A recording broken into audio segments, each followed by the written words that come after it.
este foro internacional de análisis el papel de las competencias filosóficas en la educación media superior con la mesa de ética. Decíamos que este tema es probablemente el que tiene mayor reconocimiento en la sociedad como un tema urgente, necesario en la formación de los jóvenes. Sin embargo, ese acuerdo en cuanto a la urgencia no quiere decir que haya un acuerdo o siquiera una reflexión profunda sobre qué implica formar en ética a los jóvenes, cuáles son los campos emergentes, cuáles son las nuevas subjetividades, las nuevas y las viejas, los viejos enfoques en esta disciplina que tiene es una disciplina en sí misma dentro de la filosofía, y cómo las tres competencias que en el elenco de competencias filosóficas de la educación media superior, que están señaladas ahí específicamente con temas de la ética, cómo se relacionan con otras competencias que tienen otras asignaturas y que también son del campo de la ética, que también requieren una formación ética. Entonces aquí vamos a discutir, van a presentar los ponentes, todos los cuales son especialistas en su campo, cuáles serían los puntos importantes de la disciplina, cuáles son los puntos importantes para la formación de los jóvenes y cómo lograr que lo que tiene la disciplina que ofrecer se pueda hacer llegar a los jóvenes que lo necesitan en esta sociedad hoy. Tenemos primero, en el orden que están anunciados en el programa, a Jorge Linares. Jorge Linares es doctor en Filosofía por la Universidad Nacional Autónoma de México, es profesor y tutor ahí, tanto en el posgrado de Filosofía como en el posgrado de Ciencias Médicas y de la Salud, en Bioética, y en el posgrado en Filosofía de la Ciencia. Jorge recibió en 2007 el Premio Nacional de Filosofía, que le otorgó la Asociación Filosófica de México, y también distinciones como joven universitario en la máxima casa de estudios. La mecánica que habíamos acordado es que va a haber una presentación del punto de vista de la propuesta de cada uno de los ponentes y que luego haremos un diálogo entre ellos y con el público. Por favor, doctor Linares. Buenas tardes. El tema de la ética es de suma importancia y parece haber un cierto consenso social en su necesidad. El gran problema que tenemos, y no solamente en México obviamente, es cómo enseñar ética o cómo enseñar los contenidos de ética en el nivel de la enseñanza media superior. Aún incluso en el nivel de licenciatura eso ya se ve complicado, ¿no? Por dos cosas. Uno, por el carácter fundamentalmente práctico de la reflexión ética. Esa es la parte de la filosofía que está abocada a analizar y a resolver los problemas prácticos. Decía Aristóteles en su Ética que no discutimos y pensamos sobre el bien simplemente para saber, sino para actuar mejor, para actuar bien. Y ahí la vocación fundamentalmente práctica de la ética. Y segundo, porque por un lado tenemos la responsabilidad, los que estudiamos filosofía, pero también toda, digamos, el sector educativo, de transmitir una cultura, un saber filosófico que, al menos en la tradición occidental, data de miles de años, de aquilatarlo, de preservarlo y de transmitirlo a los jóvenes, al menos el interés por adentrarse en esa cultura filosófica, y segundo, el hacer que esa reflexión filosófica y esa cultura pueda desembocar en resultados prácticos, en capacidad de reflexión, en capacidad de análisis y de una conducta mucho más equilibrada y apropiada. Un colega mío, Ramón Queraltó, un profesor de Sevilla, ha escrito hace poco un libro en el que plantea que tenemos un gran problema en la ética de cómo acercar a la sociedad contemporánea el discurso de la ética cuando parece un poco desfasado, cuando hay unos imperativos pragmáticos muy fuertes, y él decía que los individuos contemporáneos se preguntan un poco, ¿y la ética para qué me sirve?, ¿no? Si toda las preguntas pragmáticas van dirigidas en ¿para qué nos sirve? Me imagino que más de alguno habrá pensado que ¿para qué sirve la ética en los programas de bachillerato? Así como ¿para qué sirve la filosofía en los programas de bachillerato? Pues sí sirve. Y la respuesta tiene que ser inteligente, creativa, y no creo que se pueda llegar a una solución rápida si no podemos reflexionar conjuntamente y recuperar la experiencia social. Bueno, en cuanto a los temas que creo que deben abordarse y que son fundamentales tanto para la formación de los jóvenes bachilleres como para el ciudadano común y corriente, digamos. Y aquí el enfoque, un poco como se hizo también todos estos programas de educación para la ciudadanía que se hicieron en España, por ejemplo, la idea, ese enfoque me parecía adecuado. La idea es formar ciudadanos, ¿no? Es decir, qué tipo de cultura ética debe tener un ciudadano de nuestro tiempo y un joven que está empezando a formarse y a elegir ya por sí mismo los caminos, los derroteros de su vida. Y bueno, hay una serie de temas que ya estaban previstos, al menos en los programas de bachilleres, que es el que yo conozco con cierto detalle, que creo que deben mantenerse y preservarse, y profundizar en la manera de aproximarlos, y en los contenidos y en los textos que se requieran leer. Por un lado partiríamos como de varios círculos concéntricos. Desde luego, un primer ámbito de reflexión muy importante que se suele obviar y que se suele pasar como en segundo plano es el de las relaciones interpersonales, la sexualidad, las relaciones amorosas, la relación cara a cara, digamos, entre sujeto y otro sujeto. Este es el ámbito de reflexión ética esencial, fundamental, y que los jóvenes deberán llevar para todo el resto de su vida, si las relaciones entre un sexo y otro, entre una persona y cualquiera que sea su pareja, la reflexión sobre la sexualidad, la libertad, las orientaciones sexuales diversas, etcétera. Aquí tiene que haber una gran apertura en los programas de ética y partir con un enfoque laico, plural y muy atrevido, me atrevería a decir, ¿no?, para justamente llegar directamente a las preocupaciones. Hace rato se decía, ¿cuáles son las preocupaciones de los jóvenes actualmente? Pues esa es una de las principales, que tiene que ver con la sexualidad, las relaciones interpersonales, en donde están muchos de los problemas de violencia, de desigualdad, de hegemonía y de relaciones de poder. El segundo ámbito tendría que ser, desde luego, el tema de la ciudadanía, de la ética social, digamos, de la ética política y de la democracia. Tenemos una democracia inestable, frágil, vulnerable, y que no es una gran responsabilidad social para fortalecerla. Entonces es un tema de reflexión muy importante. Ahí tenemos que utilizar todo el arsenal de filosofía política que existe, sobre todo la contemporánea, para plantear el tema y las reflexiones de cuáles son los valores fundamentales de una sociedad democrática y qué deben preservarse. Tercero, el tema del multiculturalismo, de la diversidad cultural y social, que en México es fundamental, y de los derechos humanos, ¿no?, en plano global también. Y aquí entramos en reflexiones también muy importantes, agudas, que se deben tomar seriamente, pero a partir de ejemplos muy concretos, a partir de la realidad inmediata que los jóvenes están viviendo, y es el tema de la diversidad cultural, por ejemplo, de la permanente marginación de los pueblos indígenas en México, un tema no resuelto que debe plantearse con toda franqueza, con toda honestidad, y mostrarse como algo por resolver socialmente. Siguiente tema tiene que ver con el desarrollo de la ciencia y la tecnología. Vivimos en sociedades tecnológicas, en sociedades del conocimiento, y los jóvenes están cada vez más cerca a partir de las tecnologías de la información, la comunicación, a partir del cúmulo de dispositivos tecnológicos con los que se enfrentan. Una reflexión también crítica, seria, de la ciencia y la tecnología, que por un lado desmitifique la visión acrítica que se da en otras disciplinas científicas y que siguen teniendo los científicos en las formaciones disciplinarias tradicionales, y que también se analicen los beneficios y los riesgos de los desarrollos tecnológicos. Un ciudadano actual, activo, no puede estar al margen de ello, y requiere la capacidad, las competencias de buscar el conocimiento científico, de criticarlo, de apropiárselo y de poder debatir públicamente sobre los beneficios, los riesgos y las políticas que orientan el desarrollo científico y tecnológico. Y, digamos, un quinto círculo sería el de los problemas ambientales, que para mí son los más graves actualmente y sobre todo en nuestro país. El deterioro ambiental en los años recientes es brutal, y urge que la sociedad por lo menos entienda la gravedad del problema.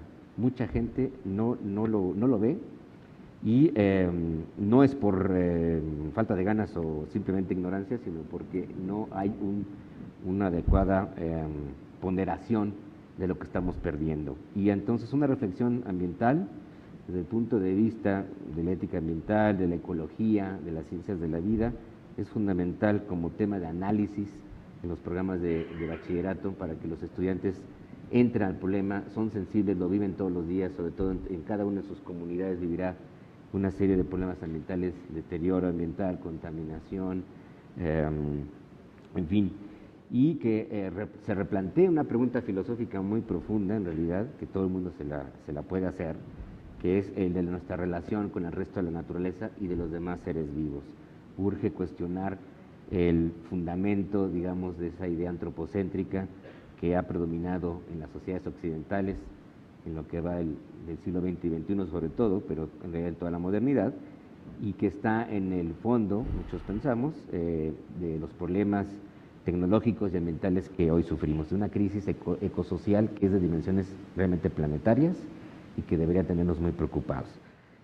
Pues esos son los 5 ámbitos que, ¿cómo voy de tiempo?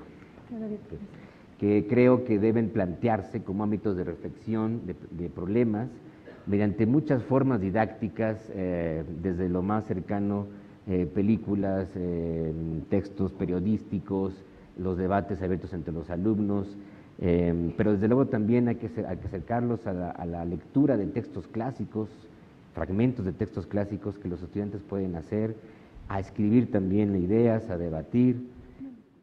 Ok.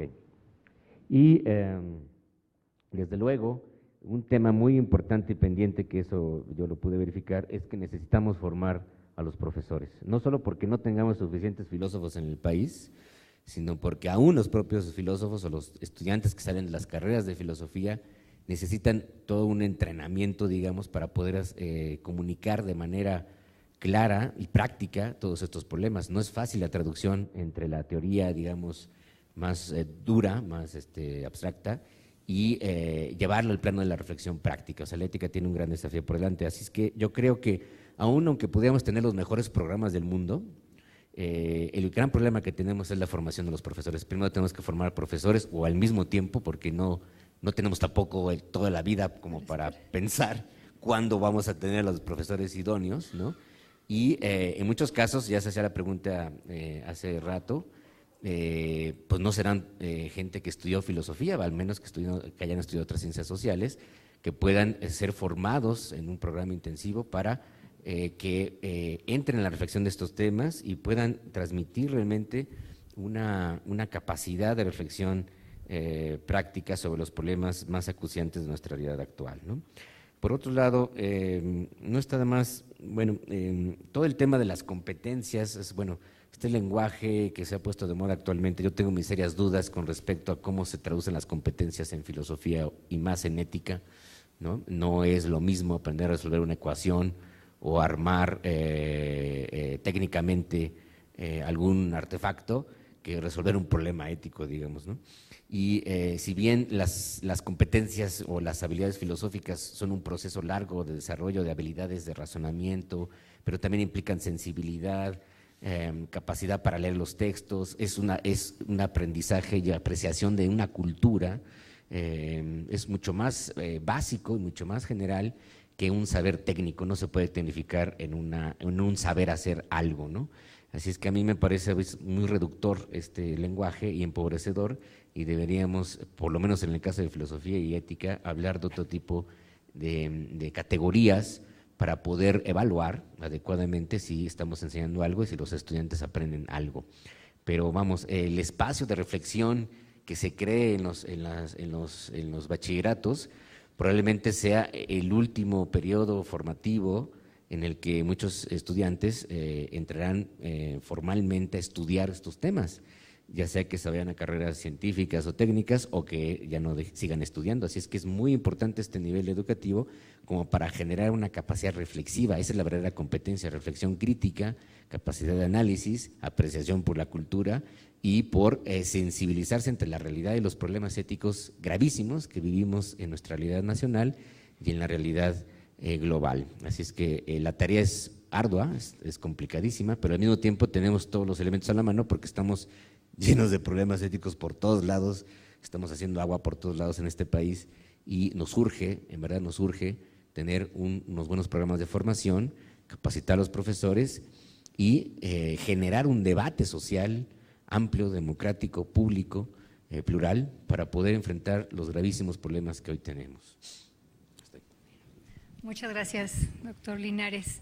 En efecto, la discusión plural es una de las características que se buscó en este foro y también en esta mesa. La siguiente ponente es del área de la bioética también.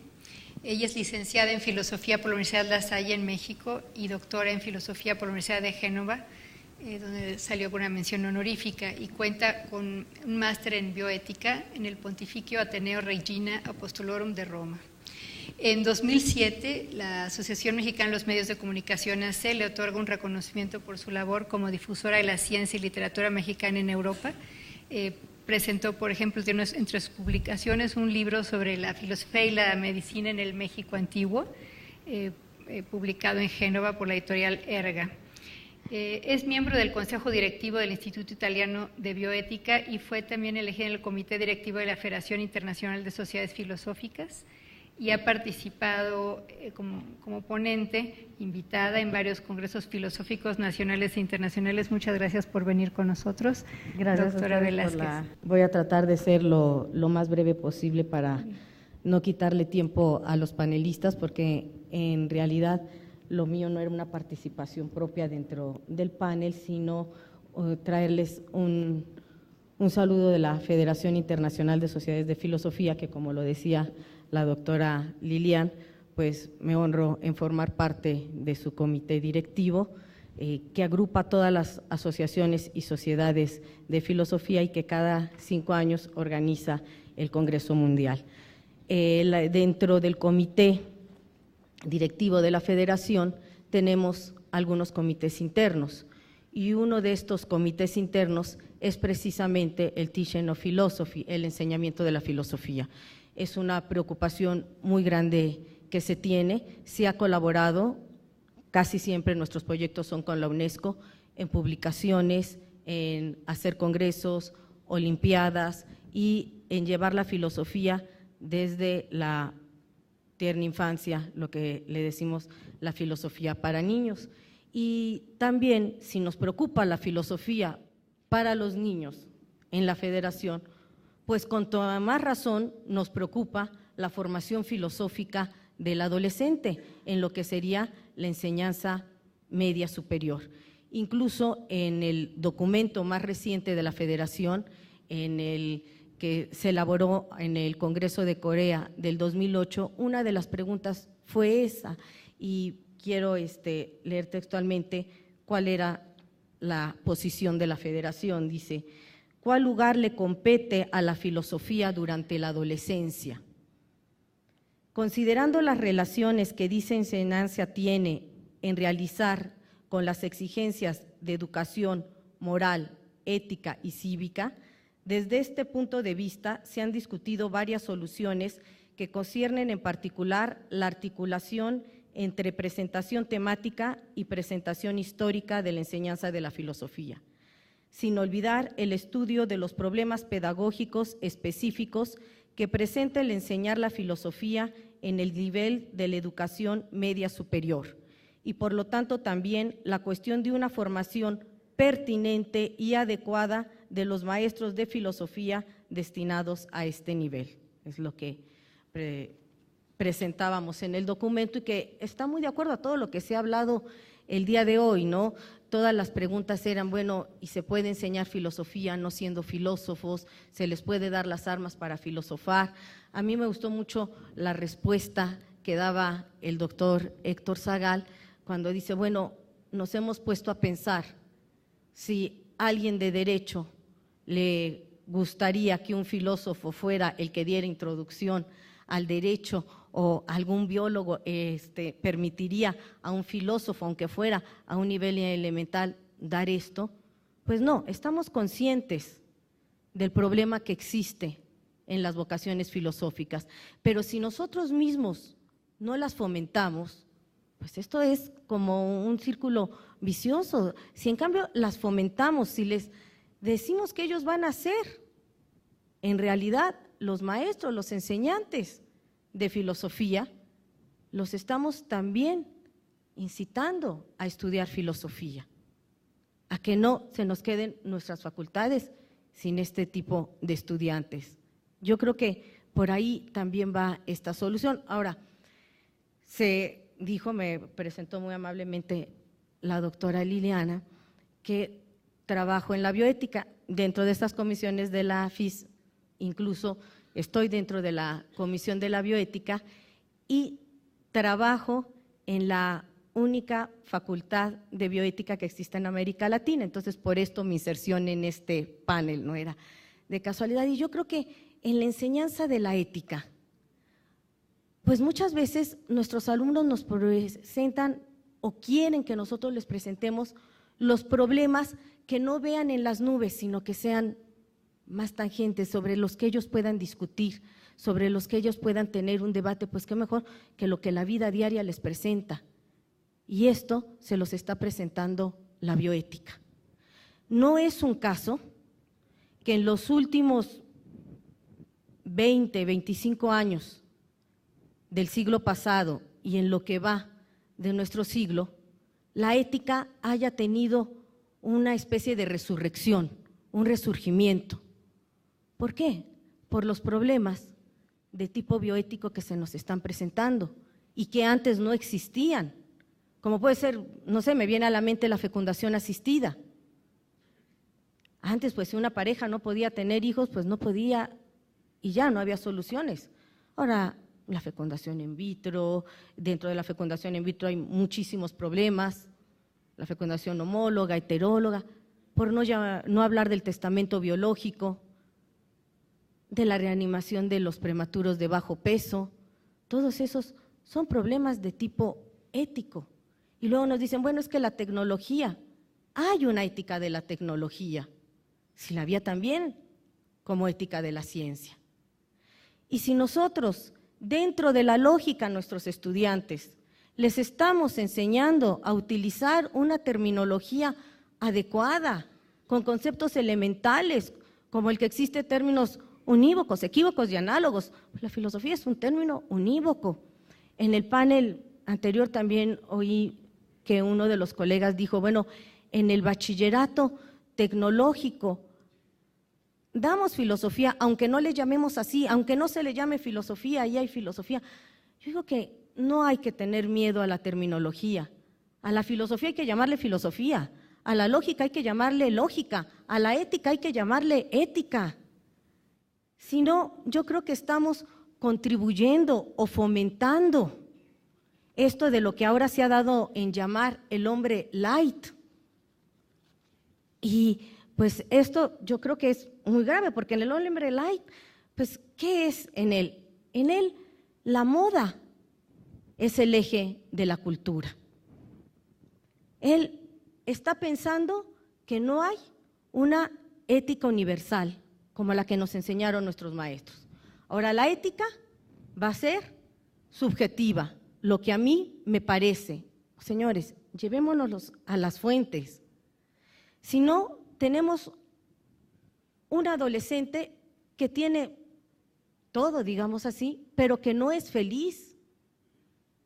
No es feliz porque no se le están dando las directivas, los juicios, los valores que dentro de la ética se pueden enseñar, se pueden fomentar y que le van a servir para juzgar, para emitir juicios correctos, pero también verdaderos. Y yo creo que es usando esta terminología justamente que se llega a esto, llamándole al amor, amor, al trabajo, trabajo, a la cultura, trabajo, a la cultura, cultura, y no llamándole al amor que lo vayan a confundir y que entonces para ellos ya el amor es sexo, el pasarse horas delante de la televisión y leyendo periódicos y revistas es cultura. Eso lo fomentamos, no dándoles una adecuada terminología y llevando a las cosas por su nombre. Nos estamos dando cuenta que sí, es muy importante que los enseñemos a aprender a ganarse la vida, pero los estamos enseñando a vivir. Eso no es vivir. Hemos agregado años a nuestra vida, y eso te lo dice la bioética, pero no vida a nuestros años. ¿Y qué diferente es esto? Lo hemos dicho ahorita, el doctor Cheruti hizo esa mención, ¿no? Hemos conquistado el espacio exterior, pero no nuestro interior. Enseñémoslos a que conozcan también esto. Qué importante es que se conozca el interior, a no ser vulnerables, a no pensar que todo va a estar en el exterior. Incluso nosotros mismos vamos a darles las armas y todo para que puedan llegar a ser alguien. ¿Y qué es ser alguien? Es tener bienes materiales. Pues no. Entonces, decirles que esta vida que hemos logrado alargar, pues también desde dentro del punto de vista ético, pues no es nuevamente la cantidad, sino que la calidad de vida que se va a tener. Y en esta época, pues de la tecnología, que pues sí, nos acerca a los más lejanos, pero hay que enseñarles que acorta las distancias, pero esto también nos está alontanando, nos está alejando de los que tenemos más cercanos. Bueno, muchísimas gracias por su atención. Muchas gracias, doctora Velázquez. En este tema tenemos enseñanza que se basa en la teoría, en estudio de las teorías éticas, ya sea las virtudes, el carácter, métodos de decisión en cuanto a responsabilidad y libertad, tenemos métodos dialógicos, también tenemos programas de estudios que van más hacia el juicio ético, otros que van más a simplemente reconocer la dimensión ética de todo acto humano. Tenemos una gran diversidad de propuestas, hay campos emergentes como la bioética, hay grupos o problemas persistentes. Ha sido mucho tiempo el problema de los niños, de las mujeres, de los grupos indígenas en distintas partes del mundo, en los países colonizados, en los países en vías de descolonización. Están los problemas del medio ambiente también, y todo esto son contenidos que llenan la ética. ¿Y cuáles son las maneras cuál es la formación mínima que se requiere para poder abordarlos? ¿Cuáles son los conceptos mínimos? ¿Es el de libertad? ¿Es el de hombre? ¿Es el de responsabilidad? ¿Cuáles son? Seguiremos con esta discusión ahora con el doctor Roberto Mora Martínez, del Centro de Investigación sobre América Latina y el Caribe, de la Universidad Nacional Autónoma de México. Él es licenciado y maestro en estudios latinoamericanos con especialidad en filosofía por la Facultad de Filosofía y Letras de la máxima casa de estudios. Es profesor de Historia de las Ideas en América Latina del siglo XX y coordinador del Seminario de Investigación Permanente Historia de las Ideas Filosóficas en América Latina.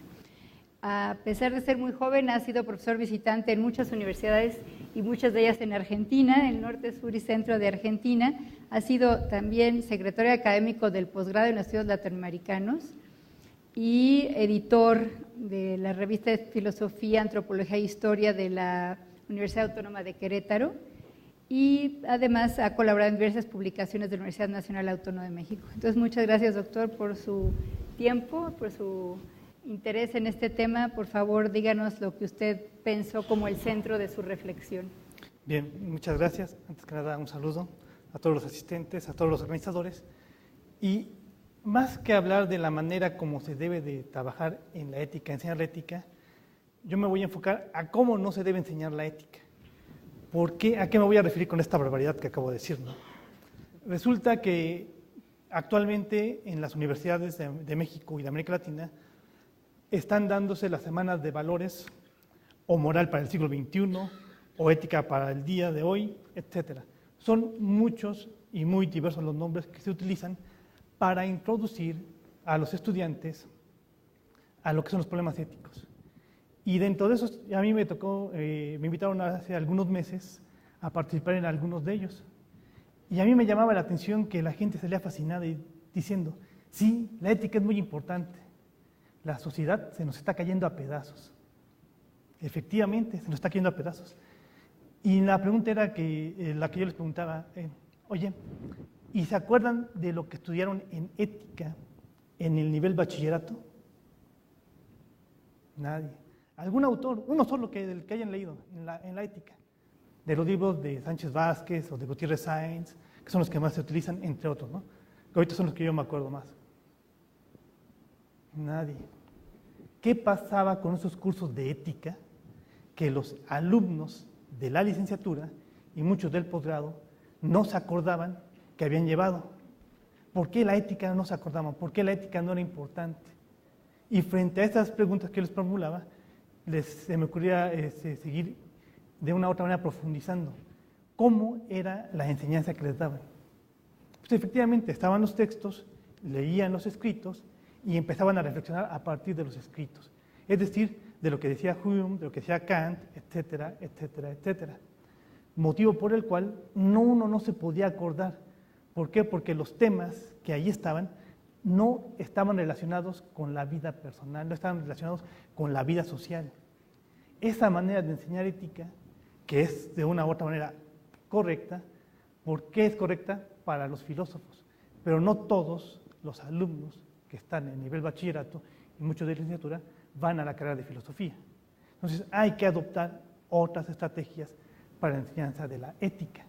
Es decir, no se puede enseñar la ética de manera universalista como hasta hace algunos años se estaba llevando a cabo. ¿Por qué les digo como hasta hace algunos años? Porque afortunadamente también algunos profesores han evolucionado y se han dado cuenta de que ese no es el procedimiento, de que es necesario ir cambiando la manera de enseñar y de introducir a los jóvenes a los problemas éticos. Y entonces, ¿cuáles son los problemas éticos que más les interesan a los jóvenes?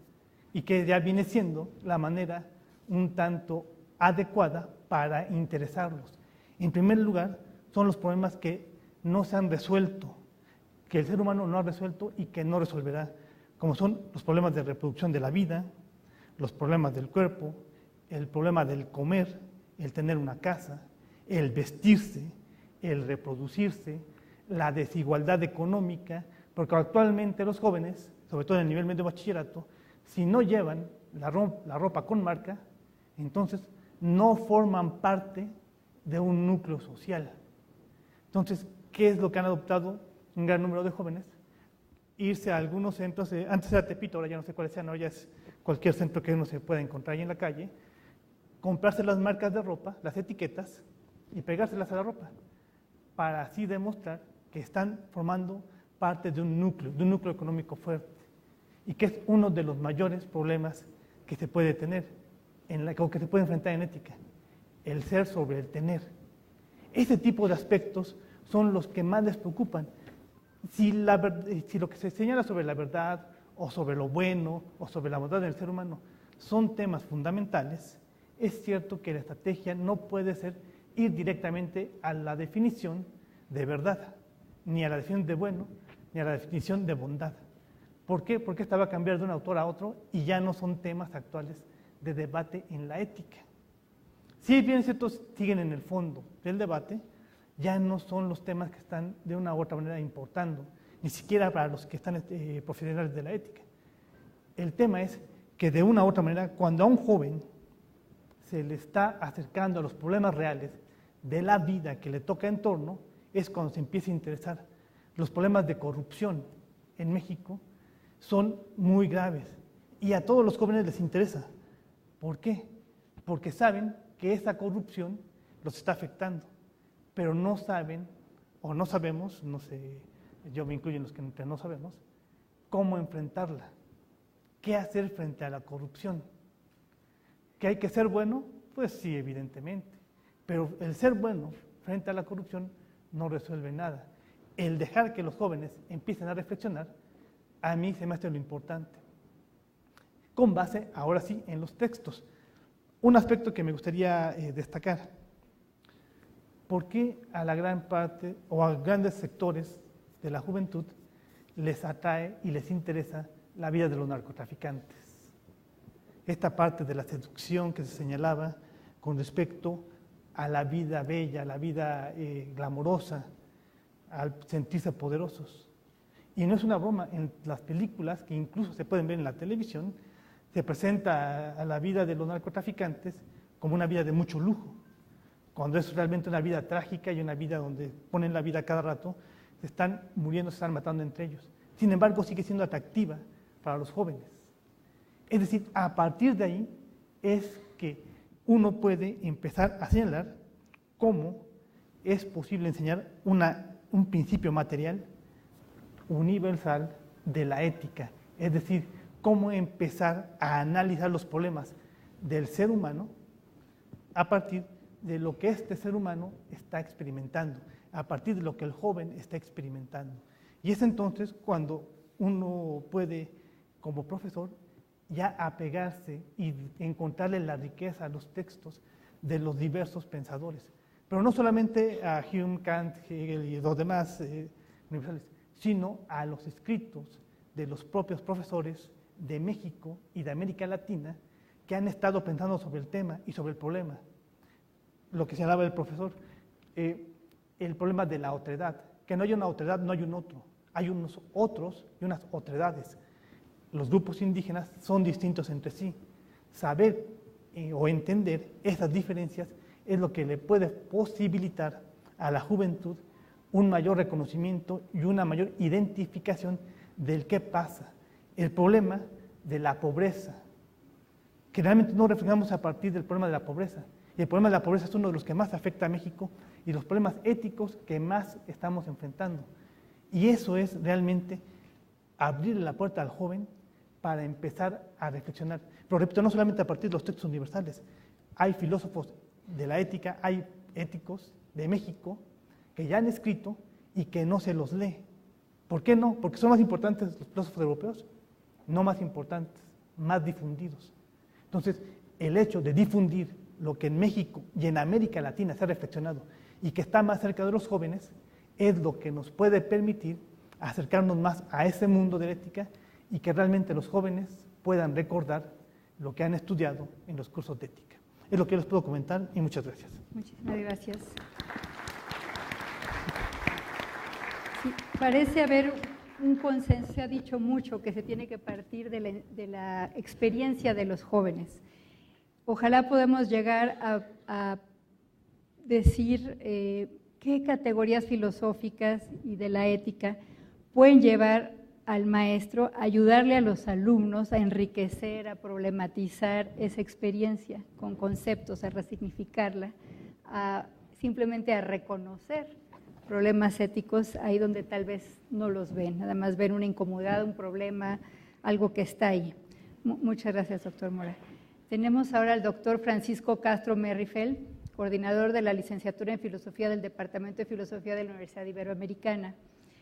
Él es doctor en Filosofía por la Universidad Iberoamericana, donde además realizó la especialización en hermenéutica para la interpretación. No fue ahí. Él además en la Universidad de Deusto en Bilbao realizó la especialización en hermenéutica, interpretación de las culturas. Es miembro del Sistema Nacional de Investigadores y es coordinador de la licenciatura, como dije, y profesor investigador de tiempo completo. Ha sido ponente y conferencista en distintos eventos nacionales e internacionales y se enfoca en filosofía contemporánea y en un campo que es de especial importancia para los maestros de media superior si queremos entender a nuestros alumnos, la filosofía de la comunicación y la filosofía de la imagen, campo más o menos nuevo que tenemos que ir entendiendo para ver cómo trabajar en esto con nuestros alumnos. Autor de varios artículos en revistas especializadas y del libro Habitar en la época técnica, Heidegger y su recepción contemporánea. También ha escrito sobre comunicación, tecnología y subjetividad y este libro va a aparecer próximamente. Muchas gracias, doctor Castro. Bueno, muchas gracias, buenas tardes. Bueno, nos congrega aquí un tema de central importancia, debe y cómo enseñarse ética en la educación media superior. Deben enseñarla a profesionales de la filosofía o bien miembros de otras disciplinas. Para tratar de responder estas preguntas, voy a dar lectura a una muy breve intervención que buscará plantear algunos elementos que considero mínimos para un diálogo dentro de este mismo foro y después del mismo.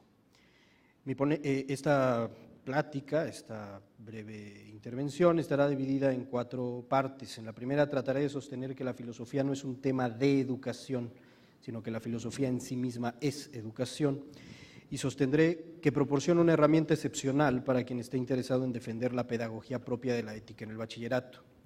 La segunda sección presentará un modelo básico para la instrucción ética en el bachillerato. En una tercera parte me referiré a un tema que maneja un autor que se llama Peter Singer, titulado Expertos Morales, para evaluar el tema sobre quién es el experto que ha de enseñar ética en el bachillerato. Como resultado de este análisis, espero dejar establecidos algunos retos que enfrenta quien se ha de proponer enseñar ética en el marco de la educación media superior de nuestro país. ¿Cuál es la diferencia entre considerar a la filosofía como educación a considerarla un tema de la educación? La diferencia relevante es que en el caso de la última, o de la filosofía de la educación, como también se le conoce a veces, los conceptos filosóficos analizan otras áreas de estudio, por ejemplo la ciencia o las matemáticas, mientras que en la primera, la filosofía como educación, la filosofía subyace a todos los aspectos de la educación. La filosofía como educación supone 5 elementos: hábitos, entornos, crecimiento, comunicación y democracia. Me referiré a cada una de ellas. Concebir a la educación como un elemento integral a la filosofía implica un proceso de formación de dispositivos fundamentales capaces de tener un efecto en las conductas.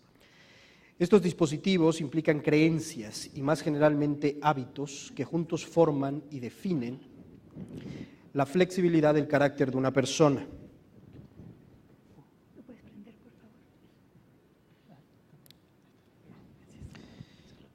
Un hábito es un modo de acción y no un acto en sí mismo. En otras palabras, un hábito es un modo de conducta más que la conducta misma.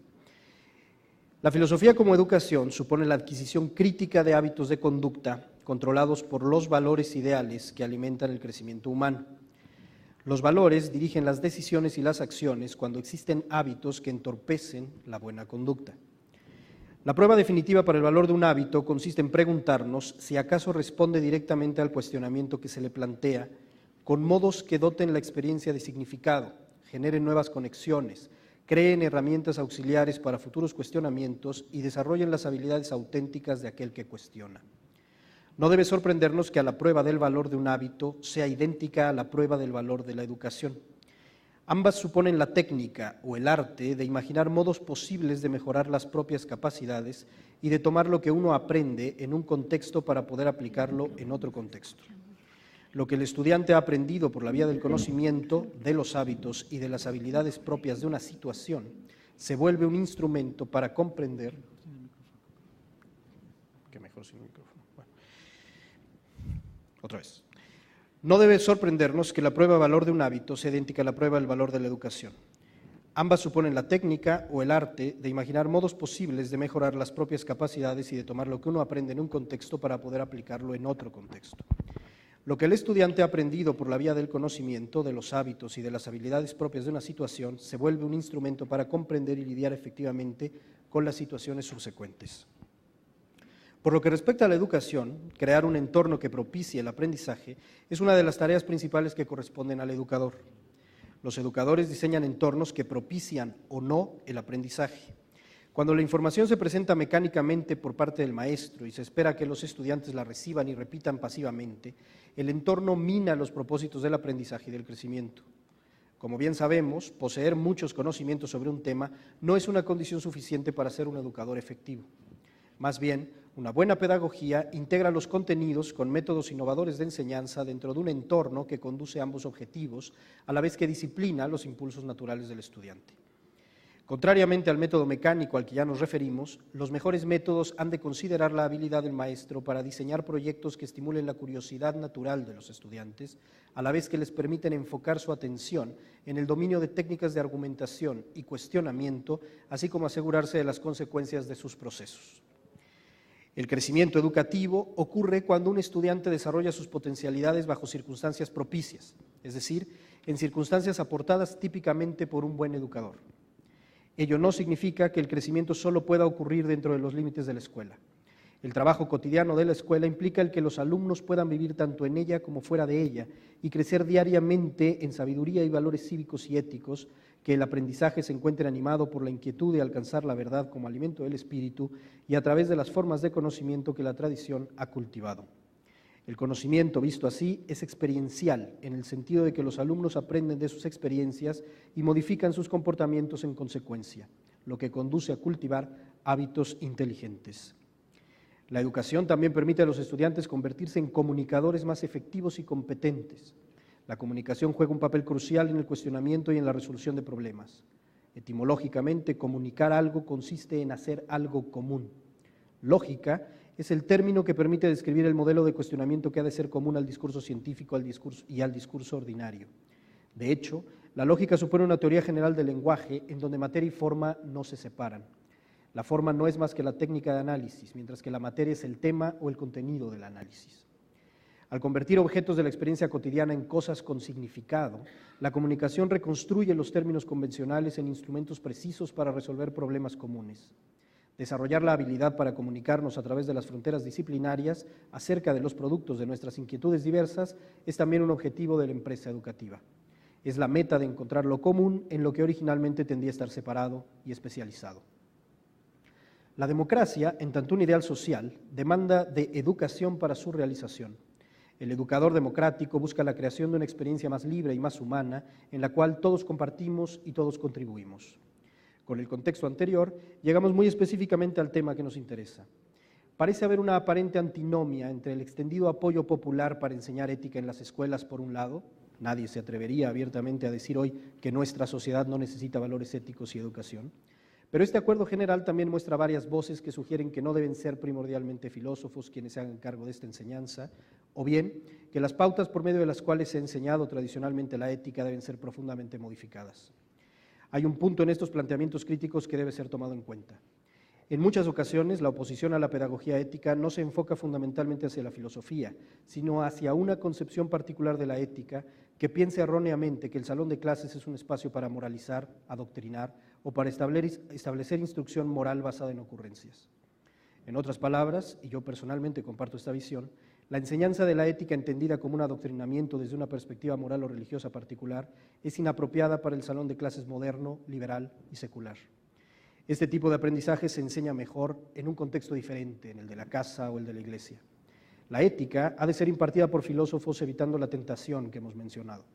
Y ha de ser impartida por filósofos, pues es a ellos a quienes su entrenamiento profesional los capacita para educar con una concepción diferente de la teoría ética, en donde los agentes cuestionan y debaten situaciones moralmente problemáticas y son capaces de imaginar modos alternos posibles para actuar y resolver esos problemas.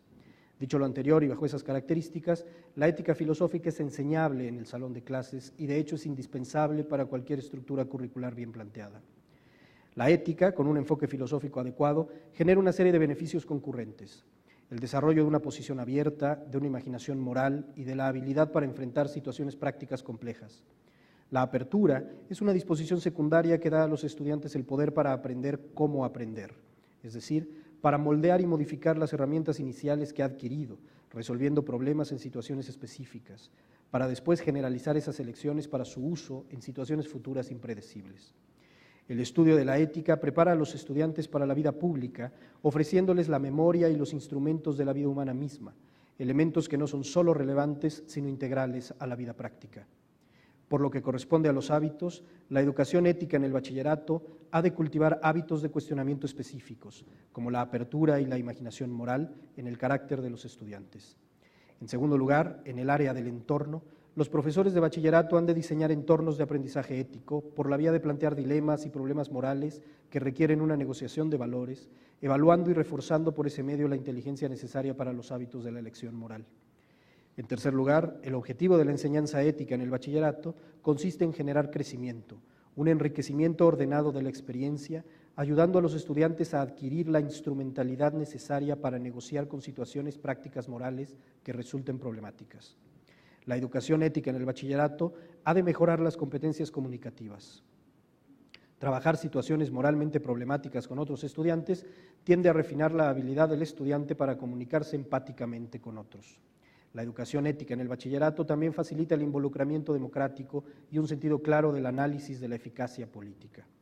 Por supuesto, un alumno de bachillerato también debería analizar problemas morales relacionados con las otras áreas temáticas de su currícula. Deberá analizar los dilemas propios de las ciencias físico-químicas, de la biología, de la tecnología y de las artes.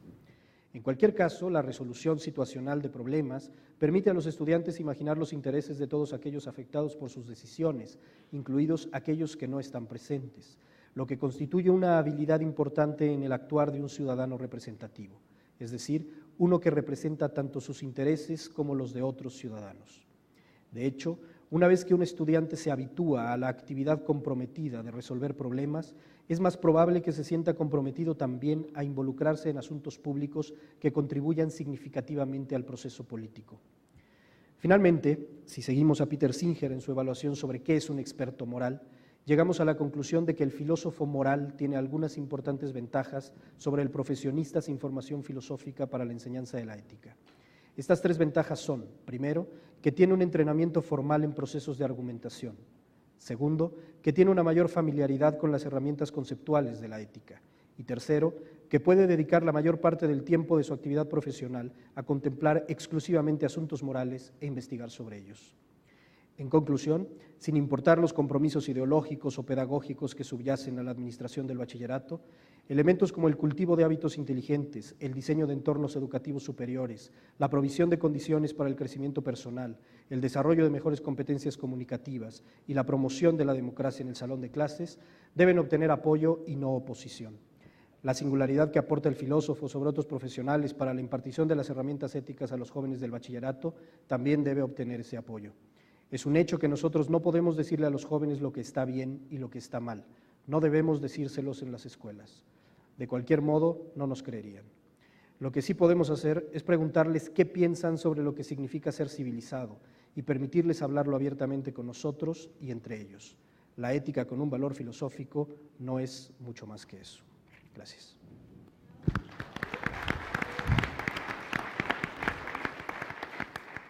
Muchas gracias, doctor Castro. Si nos hace usted el paréntesis para reflexionar sobre distintos hábitos. Uno de ellos es que siempre se dice que todas las demás disciplinas tienen un trasfondo ético, un requerimiento ético, pero ¿cuáles son los requerimientos de la ética? También hay requerimientos cognitivos, de hábitos, de entornos, compromiso con el crecimiento, y competencias como las comunicativas, las argumentativas y valores y actitudes como la empatía y la solidaridad. Muchas gracias. ¿Para qué nos sirve? Me imagino que más de alguno habrá pensado que ¿para qué sirve la ética en los programas de bachillerato? Así como ¿para qué sirve la filosofía en los programas de bachillerato? Pues sí sirve. Y la respuesta tiene que ser inteligente, creativa, y no creo que se pueda llegar a una solución rápida si no podemos reflexionar conjuntamente y recuperar la experiencia social. Bueno, en cuanto a los temas que creo que deben abordarse y que son fundamentales tanto para la formación de los jóvenes bachilleres como para el ciudadano común y corriente, digamos. Y aquí el enfoque, un poco como se hizo también todos estos programas de educación para la ciudadanía que se hicieron en España, por ejemplo, la idea, ese enfoque me parecía adecuado. La idea es formar ciudadanos, ¿no? Es decir, qué tipo de cultura ética debe tener un ciudadano de nuestro tiempo y un joven que está empezando a formarse y a elegir ya por sí mismo los caminos, los derroteros de su vida. Y bueno, hay una serie de temas que ya estaban previstos, al menos en los programas de bachilleres, que es el que yo conozco con cierto detalle, que creo que deben mantenerse y preservarse, y profundizar en la manera de aproximarlos, y en los contenidos y en los textos que se requieran leer. Por un lado partiríamos como de varios círculos. ¿Cuáles son los puntos importantes para la formación de los jóvenes y cómo lograr que lo que tiene la disciplina que ofrecer se pueda hacer llegar a los jóvenes que lo necesitan en esta sociedad hoy? Tenemos primero, en el orden que están anunciados en el programa, a Jorge Linares. Jorge Linares es doctor en Filosofía por la Universidad Nacional Autónoma de México. Es profesor y tutor ahí, tanto en el posgrado de Filosofía como en el posgrado de Ciencias Médicas y de la Salud, en Bioética, y en el posgrado en Filosofía de la Ciencia. Jorge recibió en 2007 el Premio Nacional de Filosofía, que le otorgó la Asociación Filosófica de México, y también distinciones como joven universitario en la máxima casa de estudios. La mecánica que habíamos acordado es que va a haber una presentación del punto de vista de la propuesta de cada uno de los ponentes y que luego haremos un diálogo entre ellos y con el público. Por favor, doctor Linares. Buenas tardes. El tema de la ética es de suma importancia y parece haber un cierto consenso social en su necesidad. El gran problema que tenemos, y no solamente en México obviamente, es cómo enseñar ética o cómo enseñar los contenidos de ética en el nivel de la enseñanza media superior. Aún incluso en el nivel de licenciatura eso ya se ve complicado, ¿no? Por dos cosas. Uno, por el carácter fundamentalmente práctico de la reflexión ética. Esta es la